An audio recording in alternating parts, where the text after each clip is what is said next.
माता लक्ष्मी धन और वैभव की देवी हैं। इनके बारे में कहा जाता है कि जिस पर भी माता लक्ष्मी की कृपा हो जाती है उसके जीवन में फिर कोई दुख नहीं रहता, क्योंकि संतान, धन, वैभव, स्वास्थ्य और सौभाग्य माता लक्ष्मी ही प्रदान करती हैं। माता लक्ष्मी की कृपा दृष्टि जिसके ऊपर भी पड़ जाती है उसका जीवन सफल हो जाता है। ऐसे ही एक पौराणिक कथा के अनुसार एक बार भगवान विष्णु ने धरती लोक पर विचरने का मन बनाया और विष्णु जी अपनी यात्रा की तैयारी करने लग गए। अपने स्वामी को तैयार होते देखकर लक्ष्मी जी ने भगवान विष्णु से पूछा, हे स्वामी, आप कहाँ जाने की तैयारी कर रहे हैं? देवी लक्ष्मी, आज मेरा मन कुछ उदास है, इसीलिए मैं धरती लोक पर भ्रमण करने जाना चाहता हूँ। स्वामी, यदि आप यहाँ से भ्रमण के लिए चले गए तो आपके बिना मेरा मन नहीं लगेगा। आपकी आज्ञा हो तो मैं भी आपके साथ चलूं। ठीक है देवी लक्ष्मी, तुम भी चलो, परंतु तुम्हें मेरी एक शर्त माननी होगी। आज्ञा दें प्रभु। तुम धरती पर पहुंचकर उत्तर दिशा की ओर कदापि नहीं देखोगी। ठीक है स्वामी, जैसी आपकी इच्छा। माता लक्ष्मी ने भगवान विष्णु की अनोखी शर्त मान ली। फिर उसके बाद दोनों देवलोक से धरती की ओर प्रस्थान कर गए।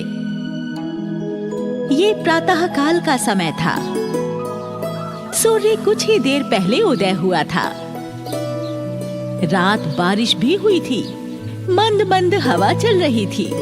इस समय धरती का मौसम बड़ा ही सुहावना हो रहा था। चारों ओर मनमोहक हरियाली को देखकर माता लक्ष्मी भगवान विष्णु की शर्त को भूल गईं। धरती की सुंदरता को देखते देखते माता लक्ष्मी कब उत्तर दिशा की ओर देखने लगी, उन्हें पता ही नहीं चला। उत्तर दिशा में सुंदर फूलों का एक खेत था, जिसे देखकर माँ लक्ष्मी बड़ी प्रसन्न होती हैं। आहा, अति सुंदर। धरती का वातावरण कितना मनमोहक है और ये रंग बिरंगे फूलों से भरा खेत, हा, कितना सुंदर लग रहा है। क्यों ना मैं इस खेत से एक फूल ही तोड़ लूं? और माँ लक्ष्मी बिना सोचे समझे खेत में चली जाती हैं और एक फूल तोड़कर ले आती हैं और भगवान विष्णु को फूल दिखाकर कहती हैं, देखिए स्वामी, कितना सुंदर फूल है। देवी लक्ष्मी, इस फूल की लालसा ने आपने मुझे दिया हुआ अपना वचन तोड़ दिया ना। आपको उत्तर दिशा की ओर कदापि नहीं देखना था, परंतु आपने देख लिया और साथ ही साथ खेत के मालिक से बिना पूछे आपने एक फूल भी तोड़ लिया। ये तो चोरी है। मुझे क्षमा कर दीजिए प्रभु, मुझसे अनजाने में ये भूल हो गई प्रभु। मैं आपको क्षमा नहीं कर सकता देवी। आपने जो ये भूल की है, इसका दंड तो आपको भुगतना ही पड़ेगा। अब आपको दंड स्वरूप इस खेत के मालिक के घर में 3 वर्ष रहकर मालिक के घर की चाकरी करनी होगी। उसके बाद मैं आपको बैकुंठ में वापस बुला लूंगा। ठीक है स्वामी, जैसी आपकी आज्ञा। माता लक्ष्मी ने सर झुकाकर अपना दंड भोगना स्वीकार कर लिया और भगवान विष्णु बैकुंठ लौट गए। फिर माँ लक्ष्मी ने एक गरीब लड़की का रूप धारण कर लिया और माली के घर की ओर चल पड़ी। खेत का मालिक माधव नाम का एक माली था। माधव के परिवार में उसकी पत्नी, 2 बेटे और 3 बेटियां थीं। सभी मिलकर फूलों के खेत में काम करते थे और फूल बेचकर घर का गुजारा चलता था।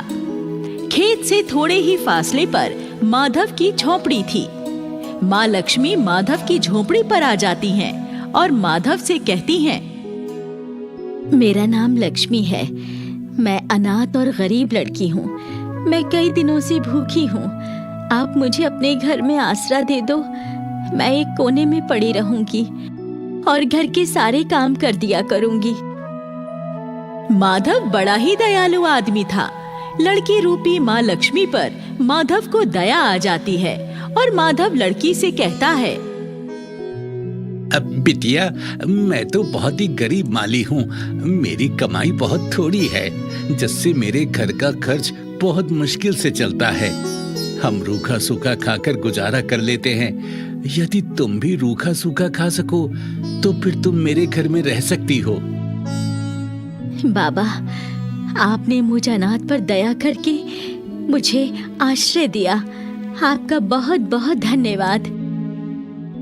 और फिर माँ लक्ष्मी माधव के घर में ही रहने लगती हैं। माँ लक्ष्मी घर की साफ सफाई भी करती, बर्तन भी मांजती और कपड़े भी धोकर सुखाती।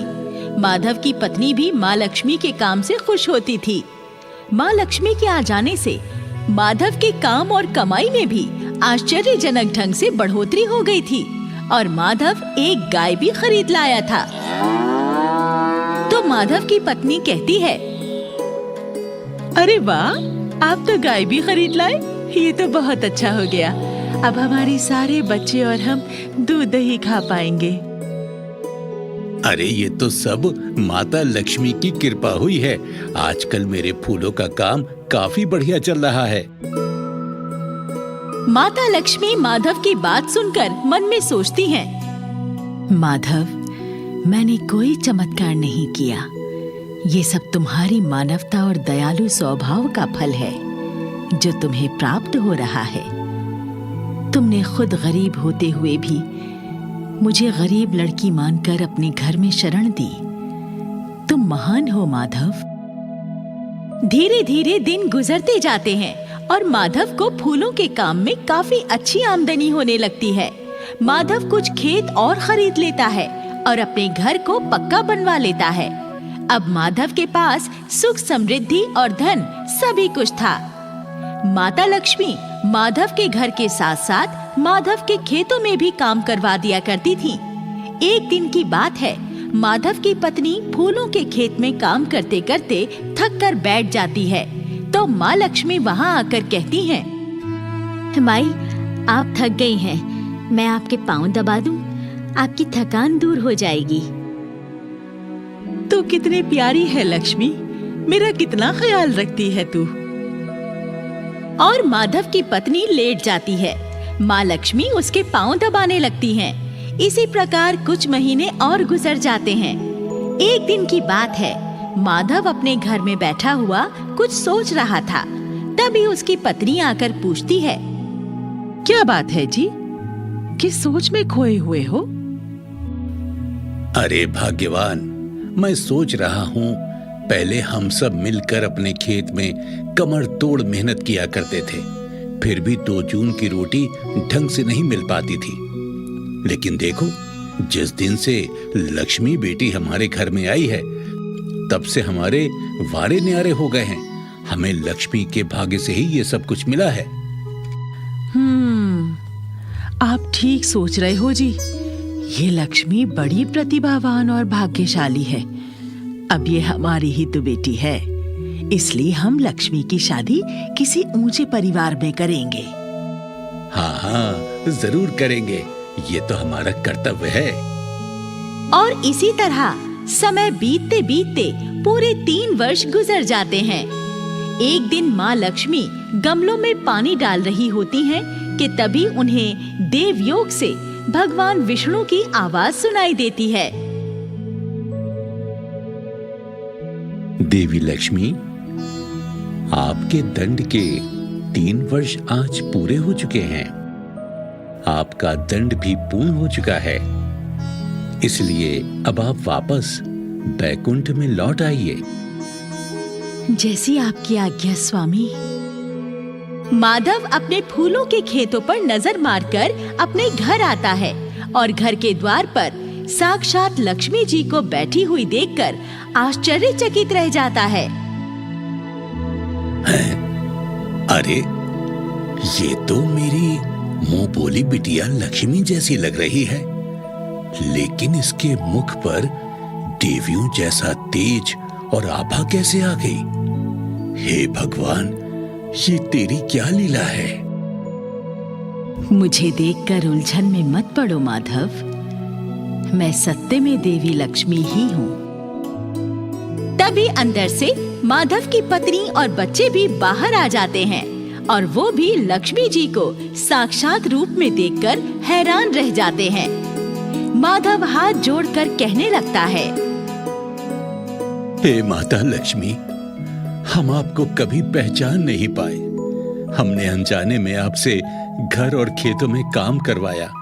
हमसे बहुत पाप हो गया माता, हमें क्षमा कर दो। हे माता, मैंने आपसे बहुत सेवा करवाई है और आपको रूखा सूखा ही खाने को दिया है, मुझे भी क्षमा कर दो मैया। नहीं माधव, तुमने कोई पाप नहीं किया और ना ही तुम्हारी कोई गलती है। तुम और तुम्हारा परिवार तो बड़ा ही सज्जन और दयालु है। तुमने 3 वर्षों तक मुझे एक अनाथ लड़की समझकर अपने घर में आश्रय दिया और अपनी बेटी की तरह मुझे स्नेह दिया। तुम लोग तो मेरी कृपा दृष्टि के पात्र हो। मैं तुम्हें वरदान देती हूँ, जीवन भर तुम लोगों को धन और खुशियों की कोई कमी नहीं रहेगी। माधव के परिवार को वरदान देकर माता लक्ष्मी भगवान विष्णु द्वारा भेजे गए उड़न यान में बैठकर अपने स्वामी भगवान विष्णु के पास बैकुंठ चली जाती हैं। माधव और उसका परिवार इस अलौकिक घटना के बाद माता लक्ष्मी की परम भक्ति करने लगता है।